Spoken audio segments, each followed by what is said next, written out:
Ada yang tahu? Hijrahnya Nabi terjadi pada tahun berapa Hijriah? 6. Ada lagi? Ya 1.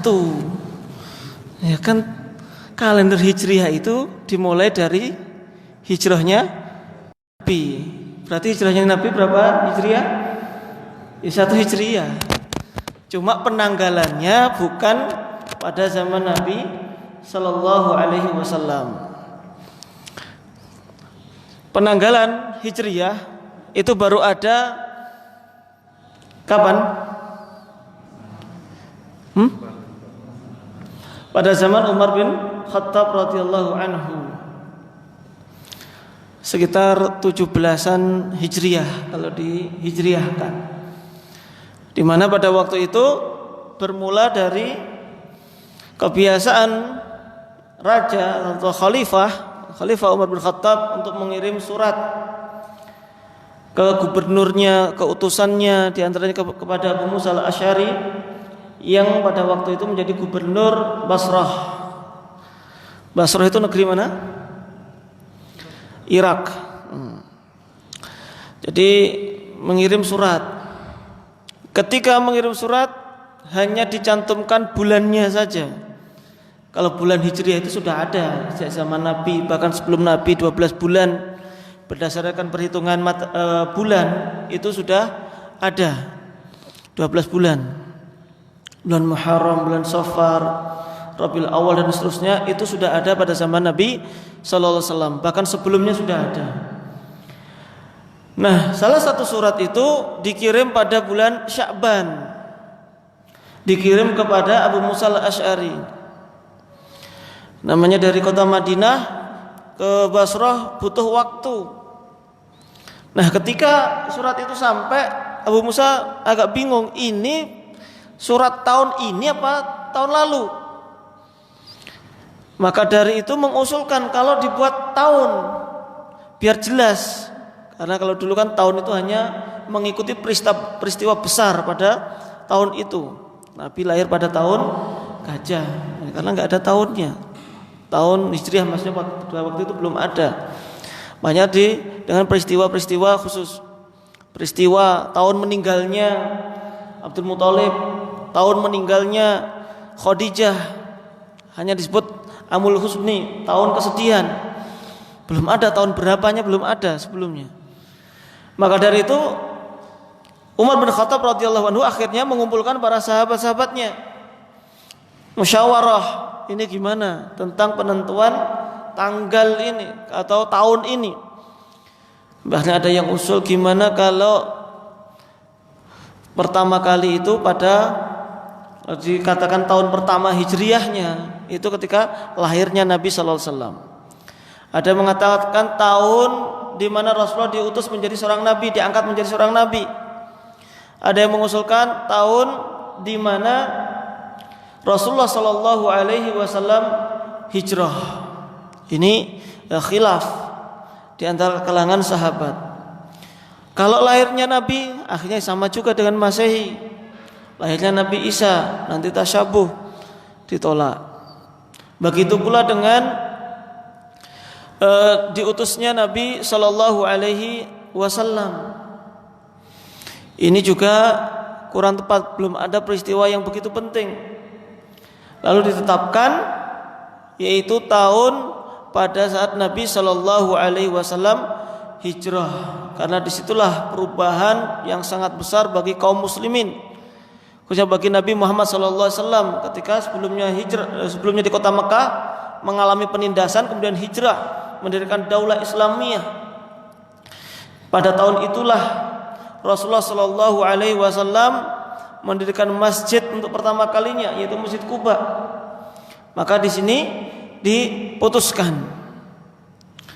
Lalu kemudian masih ada khilaf lagi. Sudah ada kesepakatan 1 Hijriah itu tahun di mana Rasulullah SAW hijrah. Sekarang bulan apa yang menjadi bulan pertama di bulan Islam ini?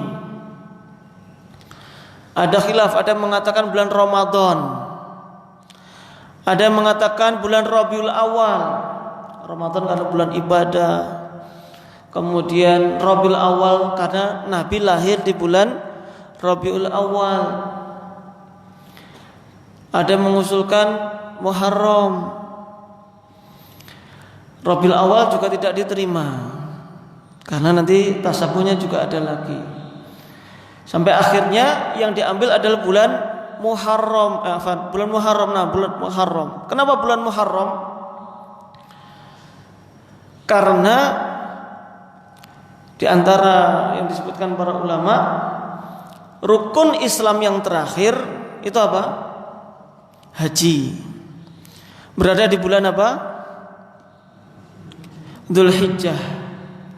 Sehingga bulan Dzulhijjah karena di dalamnya digunakan untuk ibadah yang terakhir dari rukun Islam, maka itu juga dijadikan sebagai bulan terakhir di dalam agama Islam. Sehingga bulan setelah Dzulhijjah barulah itu menjadi bulan yang pertama di tahun Hijriyah. Sedangkan Nabi sallallahu alaihi wasallam sendiri hijrahnya pada bulan apa? Rabiul Awal. Jadi Rasulullah itu hijrahnya pergi dari kota Mekah menuju kota Madinah itu berada di bulan Rabiul Awal. Jadi nggak ada hubungannya dengan bulan Muharram hijrahnya Nabi. Dari sisi mana saja nggak ada. Meskipun ada yang mengatakan jadi pilih Muharram karena Rasulullah itu bulan Muharram itu sudah siap-siap. Kalau sudah siap-siap sebenarnya bukan bulan Muharram. Rasulullah siap-siap untuk hijrah itu sudah sejak bulan Dzulhijjah. Kalau di bulan Dzulhijjah pada bulan haji itu sudah ada Bai'atul Aqabah Ats-Tsaniyah. Sudah ada Bai'at Aqabah yang kedua. Disitulah Rasulullah SAW sudah mengutarakan kepada para sahabat-sahabat Ansor, yaitu orang-orang Ansor, orang Madinah yang pada waktu itu tuh haji, ikut rombongan haji. Rasulullah ingin menyatakan ingin hijrah ke kota Madinah. Sudah membaiat kepada 70-an orang dari penduduk kota Madinah, mereka nanti harus membela Rasulullah sallallahu alaihi wasallam, baik jiwa raga, harus mengutamakan Rasulullah daripada hartanya, daripada keluarganya. Baru ketika Rasulullah sudah mendapatkan keyakinan itu, beliau hijrah ke kota Madinah. Jadi nggak ada hubungannya.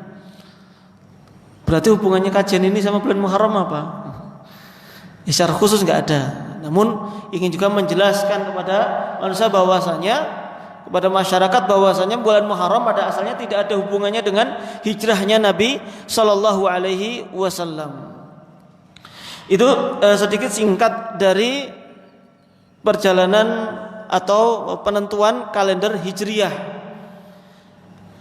yang terjadi pada zaman Umar bin Khattab radhiyallahu anhu. Nah, berbicara tentang hijrahnya Nabi Shallallahu Alaihi Wasallam, kita semuanya mengetahui bahwasanya hijrahnya Nabi Shallallahu Alaihi Wasallam bukanlah seperti rihlah yang biasa kita lalui. Kalau kita rihlah itu biasanya untuk mendapatkan kesenangan, pengen nyantai, pengen refreshing habis kerja, bahkan kadang habis jadi panitia tabligh akbar itu pun butuh apa? Rihlah kadang, karena habis capek dan seterusnya. Ini rihlah kita, perjalanan kita. Tapi rihlahnya Nabi Sallallahu Alaihi Wasallam ya berbeda.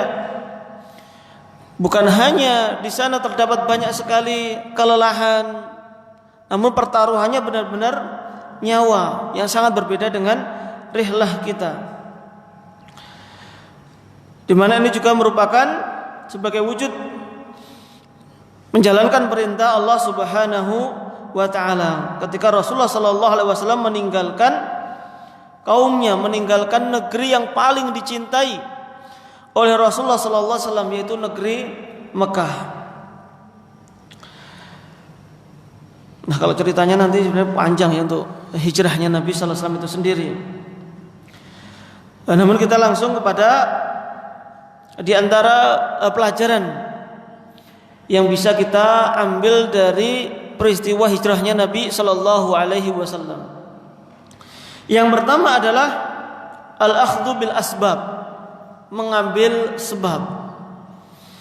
Ini yang paling penting. Sehingga kita bagi seorang muslim, bagi seorang dai, bagi seorang talibul ilmi, untuk mendapatkan sesuatu yang kita inginkan, khususnya untuk akhirat kita, harus ada al-akhdhu bil asbab. Harus untuk mengambil sebab, berusaha terlebih dahulu, tidak hanya berangan-angan. Kita menginginkan Islam ini jaya, kita menginginkan Islam itu menang. Bukan cuma kita nunggu pasrah saja, nanti kalau Allah sudah mentakdirkan menang ya kita menang, ya tidak. Tapi kita harus berusaha terlebih dahulu. Maka dari itu Allah Subhanahu wa taala dalam surat Al-Anfal ayat yang ke-70, ayat yang ke-60, Allah berfirman, wa'iddu lahum mastata'tum min quwwah, dan persiapkanlah semampumu kekuatan untuk menghadapi mereka. Untuk menghadapi orang-orang kafir, kita pun harus bersiap-siap sesuai dengan kemampuan, kekuatan iman kita, kekuatan fisik kita, kekuatan senjata kita kalau memang sudah memungkinkan.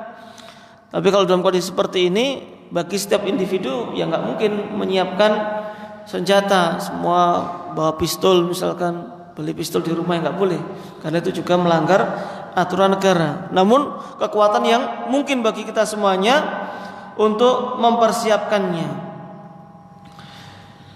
Hingga itu yang harus kita persiapan terlebih dahulu. Kita harus akhdhu bil asbab, mengambil sebab-sebab. Kita ingin menjadi orang yang pintar. Caranya gimana? Ya belajar. Saya kok pengen ya ketika mendengarkan Syekh Sudes ngimami, saya juga pengen ngimami, tapi nggak pernah belajar tajwid, ya percuma. Makanya harus al-akhdhu bil asbab terlebih dahulu. Tapi usia saya sudah 50 tahun. Yang penting usaha terlebih dahulu. Itu yang paling penting bagi kita semuanya. Kita harus al-akhdhu bil asbab, tidak boleh kita hanya menunggu saja. Setelah kita berusaha, maka yang kedua adalah al-i'timadu 'ala Allah. Kita bergantung kepada Allah Subhanahu wa taala. Atau kita pun harus tawakal kepada Allah Subhanahu wa taala. Mengambil sebab sudah. Lalu kalau kita sudah mengambil sebab, segala hasilnya itu diserahkan kepada Allah Subhanahu wa taala. Rasulullah Shallallahu Alaihi Wasallam ketika hijrah, diperintahkan untuk hijrah, sudah diizinkan oleh Allah untuk hijrah, maka beliau pun hijrahnya yang pertama al-akhdhu bil asbab tadi, menyuruh Ali bin Abi Thalib untuk tidur di kasurnya Rasulullah Shallallahu Alaihi Wasallam. Kemudian menggantungkan segalanya kepada Allah Subhanahu Wa Taala. Rasulullah Shallallahu Alaihi Wasallam itu sudah tahu, sudah dikabarkan oleh Allah bahwasanya Rasulullah akan dibunuh. Hanya saja datangnya para pemuda-pemuda dari seluruh kabilah itu datangnya lebih awal daripada apa yang dikira oleh Rasulullah SAW. Sebenarnya sudah ada usaha, tapi datangnya lebih awal. Makanya Rasulullah SAW yang penting tadi sudah akhdul asbab, kemudian diserahkan kepada Allah Subhanahu Wa Taala. Sampai akhirnya ketika Rasulullah SAW keluar dari rumah, keluarnya biasa. Ya di hadapan para pemuda itu, tapi mereka tidak bisa melihat Rasulullah SAW. Jadi yang penting usaha terlebih dahulu, nanti Allah yang menyempurnakan usaha kita. Bahkan terkadang usaha kita secara teori tidak mampu. Akan tapi kalau dimudahkan oleh Allah Subhanahu wa taala pasti bisa. Sebaliknya, dari sisi usaha menurut kita sudah sempurna 100%. Tapi kalau tidak dibantu oleh Allah Subhanahu wa taala juga pasti akan gagal, bisa jadi gagal. Makanya diserahkan lagi kepada Allah Subhanahu wa taala. Kita memohonnya lagi kepada Allah Subhanahu wa taala. Maka ketika Rasulullah SAW hijrah tadi, lalu kemudian akhirnya Rasulullah memang tidak langsung ke Gua Thur terlebih dahulu. Dan ini juga menurut perintah Allah Subhanahu wa taala. Berada di gua selama 3 hari. Dan di sini pun juga bentuk usaha. Namun juga ternyata usaha tersebut masih menjadikan Abu Bakar radhiyallahu anhu merasa khawatir. Gua Thur itu bagi yang sudah pernah melihat videonya mungkin atau sudah pernah ke sana, bukan seperti gua yang ada di Indonesia. Gua di Indonesia itu kan puluhan meter. Kalau sudah masuk itu sudah orang di luar nggak akan bisa melihat. Gua Thur itu ya kayak kamar seperti inilah, kurang lebih lah, kamar kecil ini, cuma 2 atau 3 meter kurang lebih. Dan nggak ada pintunya seperti ruangan ini. Artinya kalau orang masuk ke dalam kamar ini, kalau misalkan kemudian bisa lewat aja di sampingnya, nengok saja itu sudah ngelihat. Karena nggak ada pintunya untuk guanya. Ini pun kalau nggak ditutup, orang lewat misalkan ini jalan, itu orang di dalamnya pasti apa? Kelihatan. Gua Thur ya seperti itu. Sehingga menimbulkan rasa khawatir bagi Abu Bakar As-Siddiq radhiyallahu anhu. Sampai akhirnya Rasulullah sallallahu alaihi wasallam menenangkan, "Madzannuka bitsnain alau salisuhuma." Yang kamu kira itu hanya berdua saja, Allah itu pasti yang bertiga. Yang ketiga di sini dalam rangka Allah Subhanahu wa taala menolong. La tahzan innallaha ma'ana. Jangan takut, Allah itu bersama kami. Ini ma'iyatul khassah, kebersamaan khusus, dalam artian Allah Subhanahu wa taala akan menolong hambanya. Bahkan Abu Bakar radhiyallahu anhu mengatakan seandainya, karena orang-orang kafir itu ternyata berdirinya di mulut gua, di atas.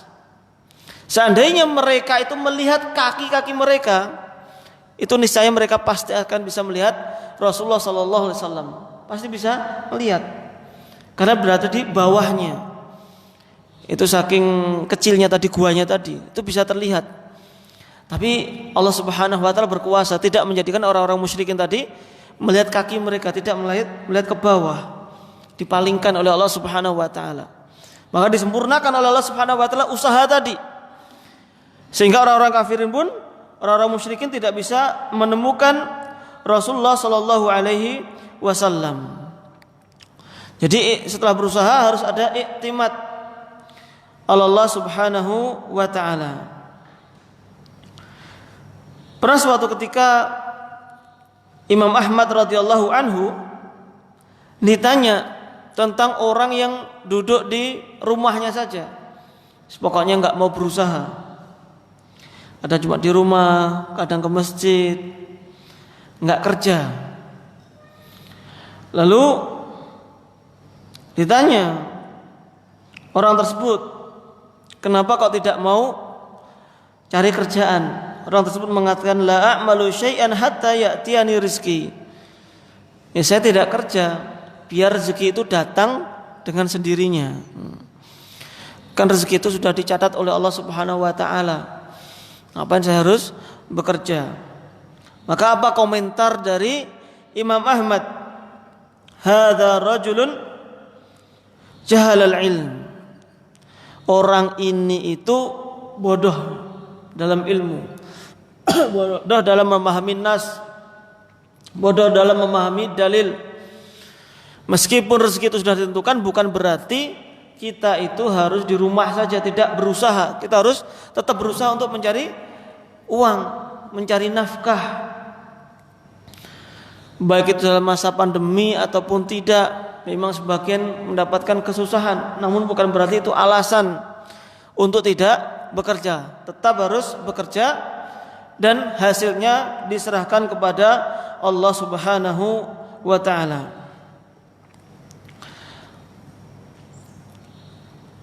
Kemudian berikutnya yang ketiga adalah al-amalu wa thiqatu fin nasr. Kita harus punya harapan dan yakin akan kemenangan dari Allah Subhanahu wa taala. Fa inna ma'al usri yusra. Inna ma'al usri yusra. Sesungguhnya bersamaan kesulitan itu akan ada kemudahan. Sesungguhnya dalam kesulitan itu akan ada kemudahan. Ini yang harus kita yakini. Seberapa sulit hidup kita harus yakin bahwasanya nanti akan ada kemudahan. Yang penting bagaimana tadi kita berusaha, kita yakin kepada Allah Subhanahu wa taala. Jadi kalau kayak terjadinya krisis ekonomi seperti ini atau kesusahan mencari uang seperti ini, ya ini memang merupakan sunatullah. Pasti akan ada. Dan dari dulu juga sudah ada. Krisis ekonomi, nggak punya kerjaan, paceklik, adanya peperangan, itu adalah suatu yang pasti akan terus ada. Dan itu tidak akan terus-terusan. Dalam artian nggak mungkin itu terusan, nggak berhenti. Krisis terus, atau kemudian kekeringan terus sepanjang hidup, nggak mungkin. Pasti ada waktunya. Sekarang kekeringan, nanti akan ada jalan keluar, akan turun hujan. Sekarang ekonomi terpuruk, nanti pasti akan ada masanya. Kapan akan bangkit lagi?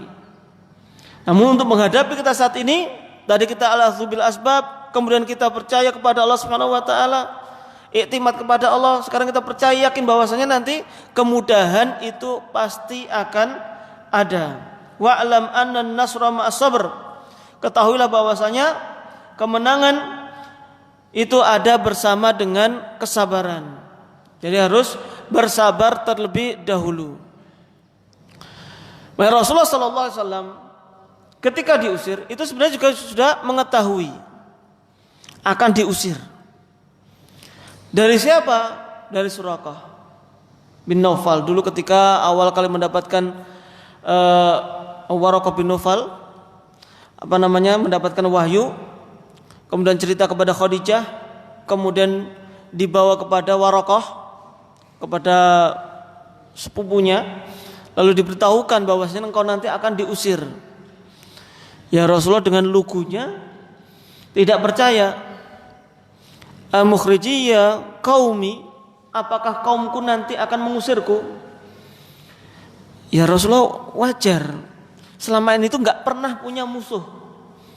Selama ini semua orang suka dengan Rasulullah Sallallahu Alaihi Wasallam.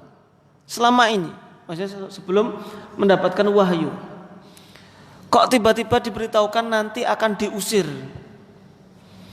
Kalau kita kan sejak awal sudah banyak yang nggak suka. Kalau diusir kan wajar, nggak usah kaget. Tapi ini Rasulullah sejak awal itu Al-Amin, terpercaya. Tapi kok diberitahu akan diusir. Tapi juga diberitahukan nanti akan dimenangkan oleh Allah Subhanahu wa taala, akan tersebar agamanya.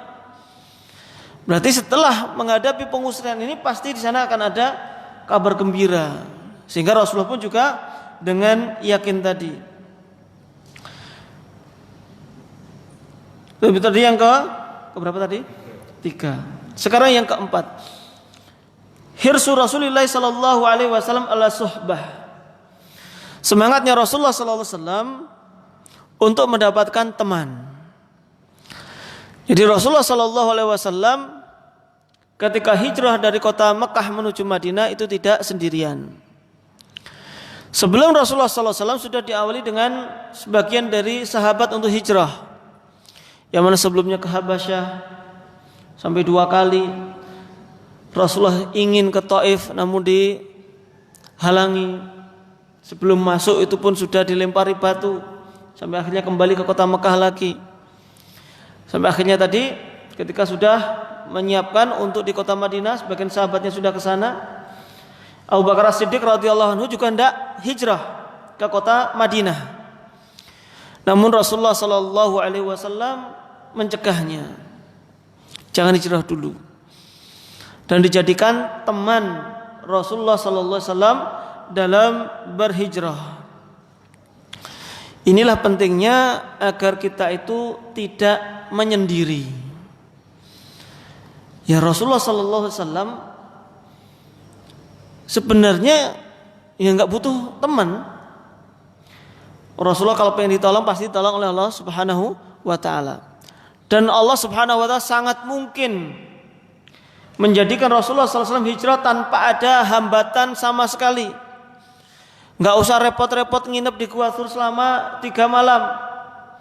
Nggak usah repot-repot harus jalan dari kota Mekah menuju kota Madinah. Toh sebelumnya sekitar 2 atau 3 tahun sebelumnya Rasulullah SAW sudah dimi'rajkan, sudah diisra mi'rajkan dari kota Mekah sampai ke Palestina, ke Baitul Maqdis. Lalu kemudian dimi'rajkan sampai langit ke-7 hanya dalam waktu 1 malam, dan itu mungkin dan sudah terjadi pada diri Rasulullah SAW. Tapi kok ini harus susah payah, harus ditemani lagi, yaitu Abu Bakar As-Siddiq. Ini juga merupakan pelajaran bagi kita semuanya. Hendaknya kita pun safar misalkan tidak sendirian, karena godaannya ketika sendirian itu jauh lebih besar daripada dengan teman secara umum ya. Meskipun kadang itu dengan teman malah niatnya bagus karena salah cari teman, akhirnya malah temannya menjerumuskan, itu juga ada. Namun di sini tentu suhbah di sini, pertemanan yang dijadikan teman safar tadi itu teman yang baik yang kita ketahui akan kesolehannya. Rasulullah SAW pernah bersabda, "Asyaitanu ma'al wahid wa huwa minal itsnaini ab'ad." Syaitan itu bersama dengan orang yang bersendirian, sedangkan pada 2 orang itu lebih jauh. Ini ya faktanya lah, kita semuanya apalagi sekarang teknologi juga semakin maju. Kita kalau di kamar dengan HP kita dibandingkan dengan kita megang HP di hadapan teman kita berbeda. Yang dibuka pun berbeda. Kadang kita membaca berita saja di depan teman kita sudah sungkan. Masa ngikuti berita toh? Bagi yang hobi bola, nonton cuplikan bola saja. Kalau lagi sama teman, apalagi teman itu sama-sama bareng pulang kajian, mau nonton cuplikan saja, sebenarnya saking penasarannya. Tadi pagi itu yang menang siapa? Saya pengen nonton, kalau di hadapan temannya kadang masih ada sungkannya. Ini diantara faedah teman yang soleh tadi. Jadi minimal itu menghalangi kita dari berbuat maksiat. Tapi kalau faedah yang lainnya, ya tentu banyak, mengingatkan kita akan akhirat, sama-sama mengerjakan ketaatan kepada Allah Subhanahu wa taala. Jadi ini perlunya kita mencari teman, dan juga ketika terjadi sesuatu dengan orang lain, misalkan ketemu orang lain, ketika kita memiliki teman, maka kita memiliki saksi. Oh, dia tadi yang menyaksikan kejadian di jalan, ataupun ternyata ada sesuatu yang lainnya. Maka teman itulah yang akan saling mengingatkan kita. Rasulullah SAW bersabda juga, "Alaikum bil jamaah wa iyyakum wal furqah, fa inna syaitana ma wahid wa huwa minal itsnaini ab'ad wa man arada muhbahatal jannati fa alaihi bil jamaah." Alaikum bil jamaah, wajib bagi kalian untuk bersama-sama dengan jamaah, dan waspadailah perpecahan. Ini kita harus berjamaah. Jadi kalau berjamaah, tentu di sini jamaah tu alal haq, jamaah kumpulan di atas hak. Inilah yang disebut dengan al-ghuraba, fatuba lil ghuraba. Maka beruntunglah orang-orang yang ghuraba, dalam keadaan asing. Namun asing di sini mereka dalam kebenaran, mereka itu berjamaah dalam kebenaran. Jadi orang yang sedikit akan menjadi terpuji apabila mereka berada di dalam kebenaran. Itulah yang dimaksud dengan asing. Meskipun Abdullah bin Mas'ud juga mengatakan, wa in kunta wahdak, engkau tetap disebut sebagai jamaah meskipun sendirian, selama itu di atas kebenaran. Tapi kalau sudah di komunitas orang yang benar, misalkan di komunitas ahlu sunnah wal jamaah, tapi kalau dia tetap menyendiri, itu malah bahaya. Jadi menyendiri yang terpuji itu menyendiri apabila orang yang di luar itu rusak, lalu kita bersendiri dalam kebenaran. Tapi kalau sudah dalam komunitas yang benar, ahlu sunnah wal jamaah, kalau dia menyendiri, itu biasanya nyeleneh, malah aneh. Saya kok ingin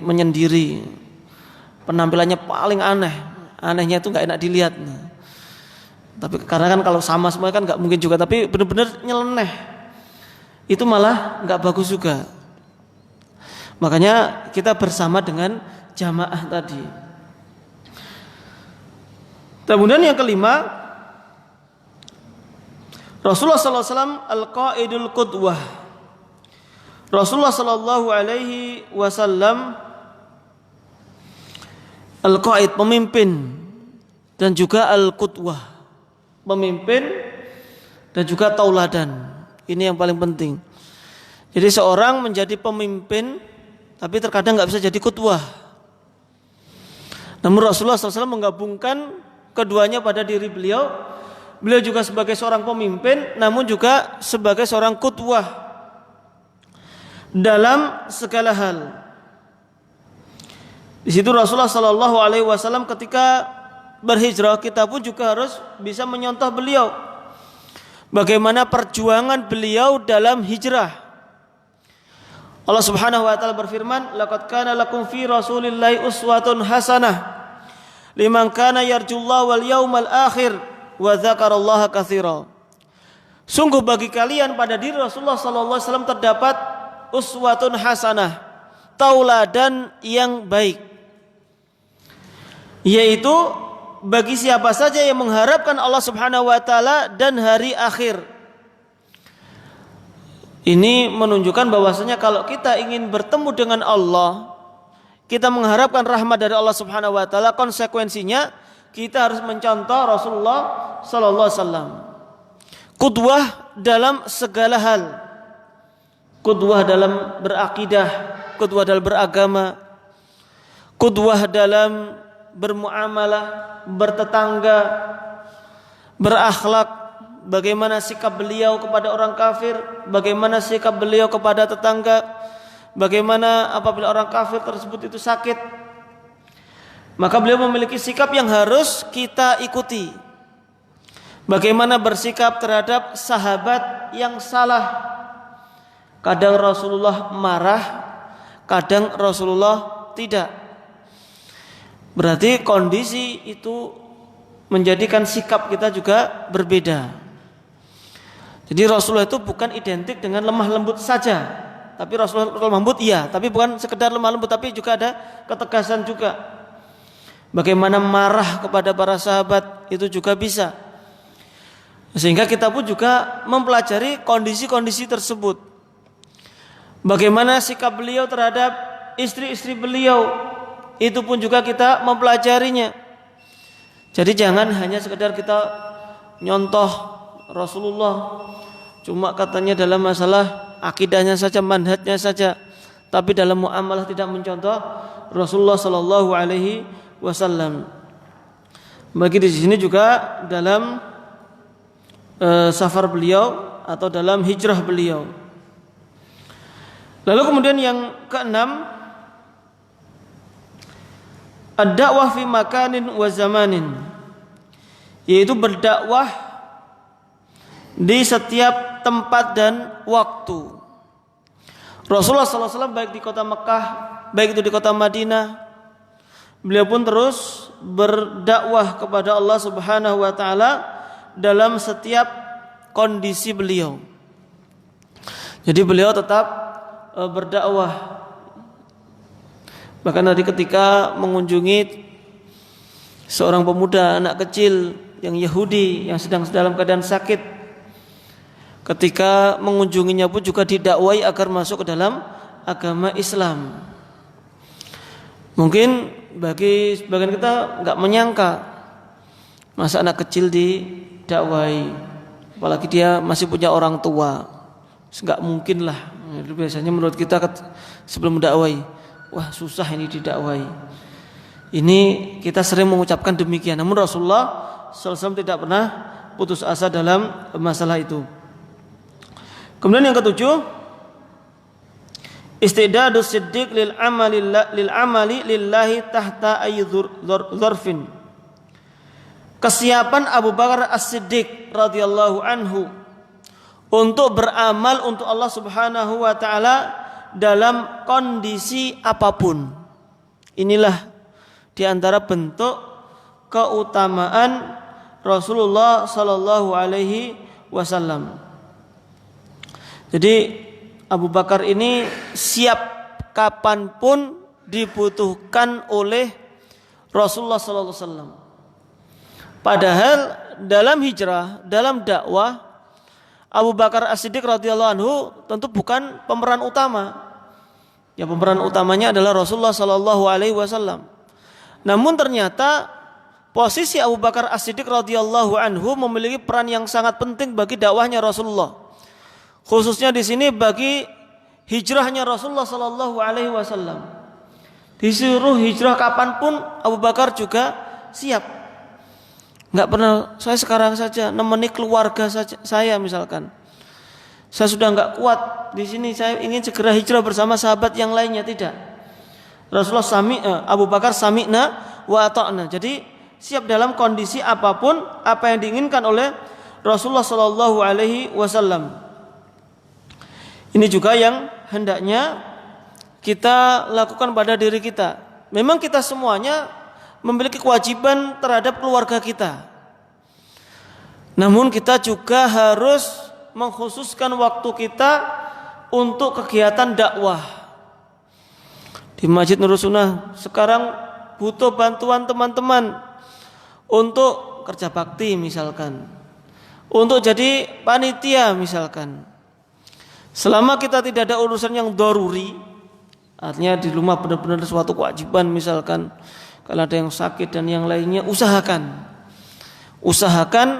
kita meluangkan waktu untuk dakwah, untuk kegiatan kajian misalkan, bukan hanya sekedar duduk, tapi dalam konteksnya di sini sebagai panitia misalkan, sebagai yang membantu terlaksana kegiatan dakwah tadi.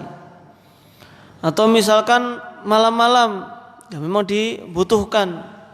Fan ini listriknya qadarul mati, butuh datang ke sini untuk membetulkan misalkan. Atau ada kejadian langsung datang. Selama sekali lagi tidak ada yang lebih penting. Kalau cuma sekedar capek misalkan, atau cuma sekedar janjiin istri belikan makanan di luar, itu upayakan itu untuk dakwah tadi. Sebagaimana Abu Bakar As-Siddiq radhiyallahu anhu sudah mengorbankan dirinya untuk Rasulullah sallallahu alaihi wasallam. Dan juga itu menunjukkan kecintaan dari Abu Bakar As-Siddiq radhiyallahu taala anhu kepada Rasulullah sallallahu alaihi wasallam. Tidak ada manusia yang paling dicintai oleh Abu Bakar melebihi kecintaannya kepada Rasulullah sallallahu alaihi wasallam. Dalam sebuah hadis dikatakan, la yu'minu ahadukum hatta akuna habba ilaih min walidihi wa waladihi wan nasi ajmain. Tidak akan beriman kepada Allah, salah seorang kalian tidak akan beriman kepada Allah Subhanahu wa taala sampai menjadikan aku lebih dicintainya daripada ayahnya, daripada anaknya, daripada manusia semuanya. Dan manusia yang paling cinta kepada Rasulullah sallallahu alaihi wasallam adalah Abu Bakar As-Siddiq. 6 sahabat-sahabat yang lainnya cinta namun masih kalah. Bahkan pernah Umar bin Khattab radhiyallahu anhu juga menyatakan kecintaannya kepada Rasulullah sallallahu alaihi wasallam. Ya Rasulullah, la anta ahabbu ilayya min kulli syai'in illa min nafsi. Wahai Rasulullah, engkau adalah orang yang paling aku cintai selain diriku. Masih di nomor 2 kan Rasulullah. Maka Rasulullah mengatakan, la, tidak, hatta akuna ahabba ilaika min kulli syai'in, sampai aku menjadi orang yang paling engkau cintai dari segala sesuatu, bahkan terhadap dirimu sendiri.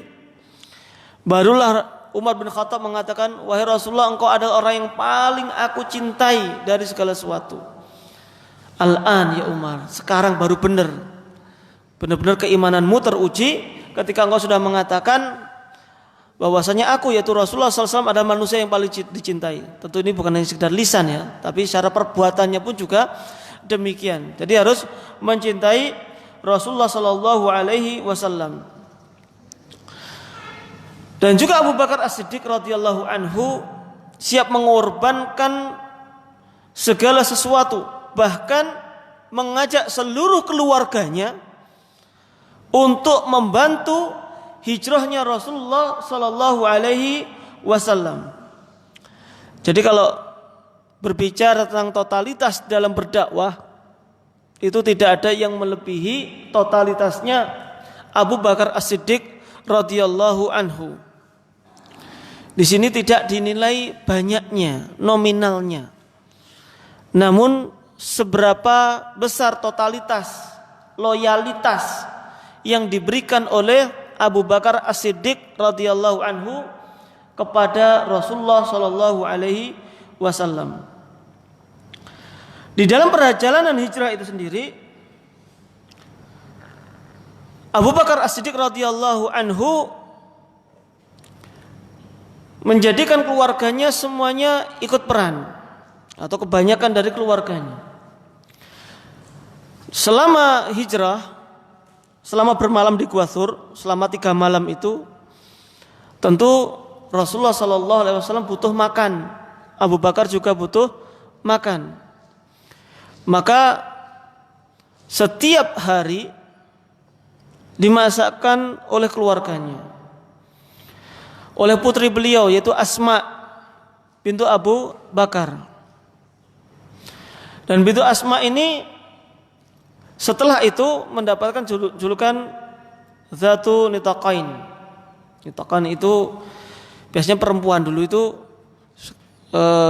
kalau sekarang dasternya itu biar enggak terlalu jatuh ke lantai itu kan ditali kan. Ada talinya. Kalau sekarang kan biasanya talinya sudah menyatu dengan bajunya kan. Tapi kalau dulu ada tali sendiri.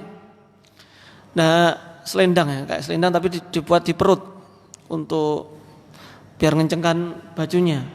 Itu dibagi menjadi 2, kemudian satunya itu digunakan untuk membawakan makanan. Dan putra Abu Bakar Abdullah itu setiap hari keliling kota Mekah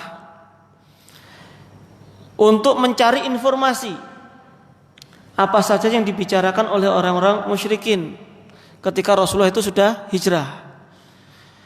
Dan setiap hari Abdullah ini membawakan informasi tersebut kepada Rasulullah sallallahu alaihi wasallam. Jadi itu perannya semuanya diajak oleh Abu Bakar. Jadi ada yang memberikan informasi, ada yang ngirim makanan. Jadi Rasulullah itu ya di samping untuk di situ juga khilah, tipu daya kepada orang-orang musyrikin kan Gua Thur itu letaknya di selatan apa utaranya Mekah. Belum pernah ke sana ya.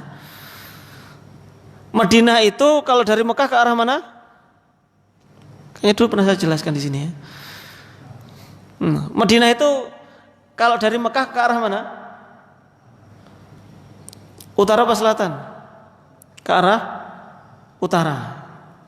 Gua Thur itu selatannya kota Mekah. Jadi agak dulu lah untuk menipu orang-orang musyrikin. Jadi ke selatan dikit, baru nanti ke utara lagi.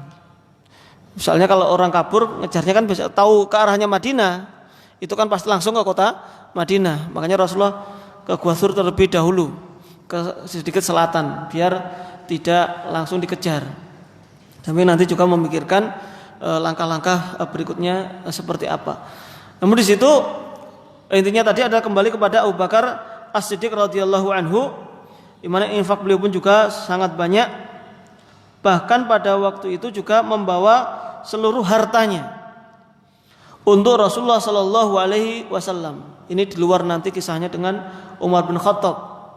Tentu di situ uang yang ada ya, tidak semuanya meninggalkan keluarganya dalam keadaan nggak punya rumah ya, tidak, atau dijual semuanya keluarganya tidak ada rumah, tidak, tetap banyak uang yang ada itu semuanya dibawa hijrah bersama dengan Rasulullah sallallahu alaihi wasallam. Bahkan membawa sekitar 5.000 dirham. Dan terkadang beliau pun sebelumnya juga biasa menginfakkan khamsah wa thalathina alf, 35.000 dirham. Dan itu juga uang yang sangat banyak pada waktu itu. Bahkan inilah yang dimaksudkan oleh firman Allah Subhanahu wa taala dalam surat Al-Lail ayat yang ke-17 sampai 21, wa yujannabuhal atqa alladzi yu'ti malahu yatazakka wa ma li ahadin 'indahu min ni'matin tujza illa ibtigha wajhi rabbihil a'la wa la sawfa yarda. Yaitu orang-orang yang memberikan hartanya dan akan dijauhkan dari api neraka al-atqa, orang yang bertakwa. Orang yang bertakwa di sini sebagian ahli tafsir menjelaskan itu maksudnya adalah Abu Bakar. Kenapa? Alladzi yu'ti malahu yatazakka, karena dia telah menginfakkan hartanya untuk mensucikan dirinya dan juga hartanya. Wa ma li ahadin 'indahu min ni'matin yujza, dan tidaklah seorang di sisinya mendapatkan kenikmatan sebagai balasan illa ibtigha wajhi rabbil a'la, kecuali dia ketika beramal tadi hanya mengharapkan wajah Rabbnya yang maha tinggi, wala saufa yarda, dan akan mendapatkan keridhaan. Jadi ini berbicara tentang Abu Bakar As-Siddiq radhiyallahu taala anhu. Bahkan ketika perang Tabuk, Rasulullah sallallahu alaihi wasallam memerintahkan para sahabat untuk berinfak. Umar bin Khattab radhiyallahu anhu mengatakan, al-yauma asbiqu Abu Bakrin in sabaqtuhu yauman. Sekarang ini saatnya saya mengungguli siapa? Abu Bakar radhiyallahu anhu. Maka aku pun faji'tu binisfi mali, aku pun datang dengan separuh hartaku. Lalu Rasulullah SAW berkata, ma abqaita li ahlik, apa yang kau sisakan untuk keluargamu? Faqultu mithlahu, maka aku katakan ini misalnya sama dengan yang aku bawa, sudah saya bagi dua hartanya. Lalu datanglah Abu Bakar juga dengan membawa hartanya. Ini zahirnya adalah harta yang memang yang bisa dibawa ya. Karena bisa jadi ya masih memiliki kebun, memiliki rumah. Karena kalau kebun kan nggak mungkin dibawa. Jadi ini apa yang harta yang memungkinkan untuk dibawa itu semuanya dibawa. Lalu Rasul bertanya dengan pertanyaan yang sama, ma abqaita li ahlik, apa yang kau sisakan untuk keluargamu? Maka Abu Bakar mengatakan, abqaitu lahum Allah wa rasulah, saya menyisakan Allah dan Rasulnya untuk keluargaku. Aku tinggalkan untuk keluargaku hanya Allah dan Rasulnya. Keyakinanku bahwasanya Allah Subhanahu wa ta'ala tidak akan mungkin menelantarkan hamba-hambanya hanya karena berinfak. Lalu Umar bin Khattab mengatakan, la usabiquka illa syai'in abadan, sudah saya enggak akan mungkin bisa menandingimu selamanya. Ini karena Abu Bakar memberikan seluruhnya. Ini sekali lagi berbicara tentang totalitasnya, loyalitasnya, tidak berbicara dengan nominalnya. Karena enggak tahu nominalnya berapa dalam kasus ini. Bisa jadi kalau dirupiahkan ya, bisa jadi seluruhnya Abu Bakar cuma 50 juta. Tapi separuhnya Umar bin Khattab itu 100 juta, mungkin saja. Karena hartanya misalkan hartanya Umar bin Khattab 200 juta, hartanya Abu Bakar 50 juta. Umar bin Khattab nyumbang 100 juta, separuh hartanya. Abu Bakar nyumbang 50 juta tapi seluruh uangnya. Namun kalau persentase Abu Bakar banyak karena 100%. Tapi Umar bin Khattab hanya 50% saja. Ya memang tidak ada yang menyebutkan nominalnya berapa. Ya memang bisa jadi Abu Bakar benar-benar lebih banyak. Namun kemungkinan Umar lebih banyak dari si nominal itu juga masih ada. Namun yang dilihat di sini bukan nominalnya, tapi totalitasnya tadi, berinfaknya tadi. Kayak orang misalkan infak 100 ribu dengan 50 ribu. Dari sisi pahala belum tentu yang 100 ribu lebih banyak daripada yang 50 ribu.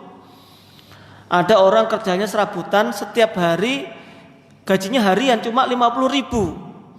Dia baru dapat gaji itu, kemudian disumbangkan semuanya 50 ribu. Dengan orang yang gajinya sebulan itu 50 juta. Kemudian dia menyumbangnya itu 100 ribu. Memang itu lebih banyak. Tentu dari sisi pahala yang 50 ribu itu lebih banyak.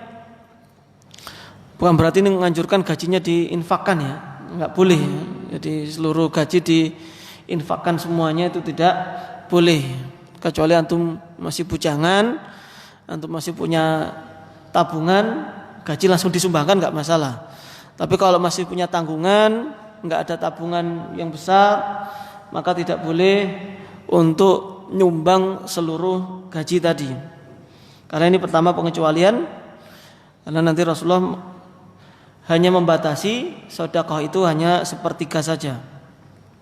Nah, ini kesungguhan dari Abu Bakar As-Siddiq radhiyallahu ta'ala anhu, dan juga pelajaran bagi kita agar kita mengikut sertakan anggota keluarga kita dalam berdakwah tadi.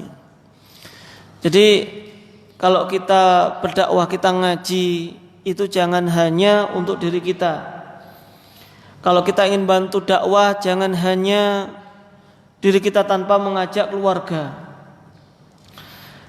Ketika misalkan ada kegiatan dakwah, memang bisa saja kita hanya mengumpulkan uang, nyuruh orang, itu bisa. Tapi kalau kita melibatkan keluarga kita secara langsung dalam berdakwah, itu jauh lebih baik. Contoh misalkan nanti ada kerja bakti, ya memang kita bisa nyumbang uang 100 ribu, 1 juta bisa. Tapi kalau misalkan kita bilang kepada istri, Mi, atau gimana antum manggil istri, yang misalkan atau Dek, besok ada kerja bakti di Nurul Sunnah, tolong masakkan apa, gorengan atau nasi, nanti kita bagi di masjid. Mungkin dari sisi nominal modal itu nggak sampai 100 ribu. Nah, akan tetapi hikmah yang paling besar adalah bagaimana kita mengajak keluarga kita itu juga ingin berdakwah. Oh, ternyata istri meskipun di rumah itu bisa punya peran. Memang yang kerja bakti cuma bapak-bapak saja, tapi istri itu juga bisa berperan dalam dakwah tadi, dalam kerja bakti tadi. Mungkin istri memang uangnya dari suami, yang belikan bahan-bahannya suami, tapi juga ikut berperan. Ini juga diajak dalam kondisi tertentu. Bahkan kalau misalkan ada buka puasa, daripada belikan, ya meskipun mungkin ini tidak setiap hari ya, nyuruh istri untuk memasakkan, tapi kan ini kan hanya beberapa waktu saja. Oh, Kamis depan atau Senin depan ketika buka puasa kita masak sendiri aja. Nah, sehingga di sana terus nanti anaknya yang suruh nganterkan, mulai dididik sejak kecil. Mungkin 10 tahun masih susah mau, tapi dengan syarat es krim ya nggak masalah dimiliki. Ini namanya anak kecil pasti pakai syarat. Kadang belum bisa diajak bicara masalah pahala. Ya, tapi tetap dijelaskan, tetap berupaya dijelaskan. Ini mentaati orang tua, nggak apa-apa dikasih es krim terlebih dahulu. Nanti dibiasakan, anaknya pun juga ikut. Kerja bakti anaknya juga ikut. Kalau bisa dikondisikan. Kalau dia tahu anaknya nggak bisa dikondisikan, ya jangan dulu. Nunggu benar-benar siap. Jadi menyiapkan anak itu juga di rumah, jangan semuanya disiapkan di masjid. Nanti jadi terganggu yang lainnya. Jadi itu siapkan mulai dari rumah. Jadi seluruh anak selama masih mampu, yang penting kita berusaha terlebih dahulu. Apalagi nyuruh keluarga, nyuruh anak, tidak sekali dua kali mereka mau, namun membutuhkan beberapa waktu. Kemudian yang perlu kita pahami bahwasanya kemenangan Rasulullah SAW setelah hijrah, ini juga sudah mengulang dari awal juga. Kita tidak akan mungkin mengenal orang-orang Al-Ansar kalau memang tidak ada muhajirin. Orang yang baik dikatakan baik itu kalau ada yang dibaiki, dimuamali dengan cara baik. Al-Ansar yang artinya penolong, mereka tidak akan dikatakan sebagai orang menolong kecuali kalau tidak ada orang-orang muhajirin. Rasulullah Shallallahu Alaihi Wasallam tidak akan bisa jaya setelah taufik dari Allah Subhanahu Wa Taala di kota Madinah kalau tidak ada fase Mekah. Ini perlu kita camkan. Sebagaimana kalau dalam dunia usaha biasanya tidak ada kesuksesan tanpa ada kegagalan terlebih dahulu. Biasanya kalau kita pengen belajar bisnis yang sukses, orang yang omsetnya sudah ratusan juta, sudah miliaran mungkin, kita tanya apakah langsung dulu itu bisnisnya itu langsung omsetnya miliaran? Tentu tidak. Mungkin sebelumnya sudah pernah ketipu. Sebelumnya sudah mencoba berbagai macam usaha, gagal dan seterusnya sampai akhirnya bisa menjadi sukses. Itu dalam dunia usaha. Begitu pula dalam masalah akhirat ini, dalam masalah agama Islam. Rasulullah Shallallahu Alaihi Wasallam untuk bisa menjadi jaya mendirikan daulah Islamiyah itu dengan bertatih-tatih terlebih dahulu ketika berada di fase Mekah. Karena Rasulullah Sallallahu Alaihi Wasallam sebagaimana kita ketahui pindah dari kota Mekah ke kota Madinah itu hakikatnya memang benar-benar karena terusir, karena diusir oleh orang-orang Mekah. Dan juga ketika kita memutuskan untuk hijrah, janganlah kita hijrah tanpa adanya persiapan tadi, khususnya kepada tempat yang akan kita hijrah. Kalau kita berbicara hijrah dari satu tempat ke tempat yang lainnya, Rasulullah Shallallahu Alaihi Wasallam benar-benar menyiapkan kota Madinah itu sebagai tempat untuk hijrah. Meskipun itu semuanya adalah atas kehendak dari Allah Subhanahu Wa Taala, tapi usahanya tadi itu adalah dengan persiapan, bukan tangan kosong, bukan hijrah ke tempat yang kita tidak mengenal siapapun di dalamnya. Kadang kita itu hijrah itu tanpa ada pertimbangan. Terus yang penting saya ingin keluar dari lingkungan ini. Kemana? Pokoknya ke Jakarta. Belum tahu Jakarta itu di tempat yang dituju yang mana. Teman yang akan nyambut kita siapa? Kita itu nanti akan kerja apa? Atau kita itu kalau dalam usia dakwah kita itu nanti akan dakwah di mana belum tahu. Maka jangan pernah hijrah kecuali kita tahu kondisinya seperti apa. Kecuali kalau kita memang benar-benar terancam di tempat kita, pokoknya nggak ada jalan kecuali kita keluar. Kalau nggak dibunuh, yaitu kita jangan mikir dulu mau kemana. Tapi kalau kita masih ada pertimbangan kemana, kita harus mempertimbangkan terlebih dahulu. Jadi keimanan bahwasanya Allah akan memberikan jalan keluar kepada kita semuanya, itu bukan berarti kita tidak berusaha. Itu juga yang paling penting harus kita tanamkan pada diri kita. Dan yang paling penting adalah hijrah itu bukanlah hijrah dari satu tempat ke tempat yang lainnya. Al-muhajir man hajara mimman nahahu Allah Subhanahu wa taala. Hijrah itu adalah orang yang hijrah atau meninggalkan apa-apa yang dilarang oleh Allah Subhanahu wa taala. Saya sudah hijrah. Biasanya kalau kita berbicara saya sudah hijrah, identiknya dia kerja di bank keluar.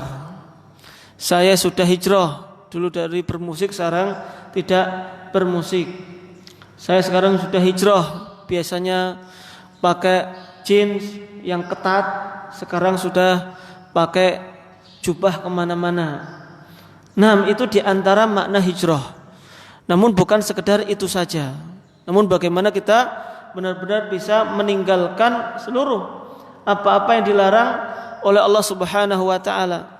Kita berusaha hijrah sehingga kita pun bisa berusaha untuk menjadi yang lebih baik daripada sebelumnya. Tidak hanya sekedar pakaian kita. Apakah tutur kata kita juga sudah hijrah? Yang selama ini suka menyakiti keluarga, menyakiti istri, menyakiti anak. Apakah sekarang kita bisa berlemah lembut kepada keluarga kita? Yang selama ini kita masih semena-mena kepada anak buah, dalam bermuamalah dan dalam menyuruh, dalam penggajian, kadang masih menzalimi. Apakah kita sudah hijrah? Yaitu dengan memberikan gaji yang lebih layak, perlakuan yang lebih layak. Ini hijrah yang sebenarnya. Jadi hijrah pun juga tidak harus nunggu kita ditindas di negara kita. Hijrah pun tidak harus bagi orang-orang yang kerja di tempat yang haram saja. Bahkan kita semuanya pun tetap harus hijrah dari segala sesuatu yang diharamkan oleh Allah Subhanahu wa taala menuju kepada apa-apa yang diperintahkan oleh Allah Subhanahu wa taala. Wallahu taala alam bisawab. Itu yang dapat kita sampaikan. Ada tanya jawab? Ada tanya jawab?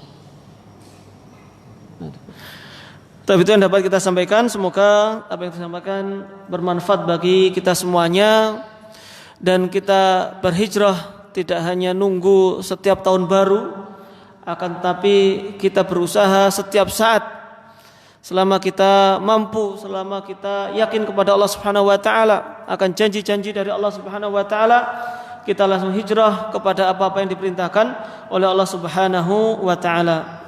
Wa sallallahu ala nabiyyina Muhammad wa ala alihi wa sahbihi ajma'in. Assalamualaikum warahmatullahi wabarakatuh.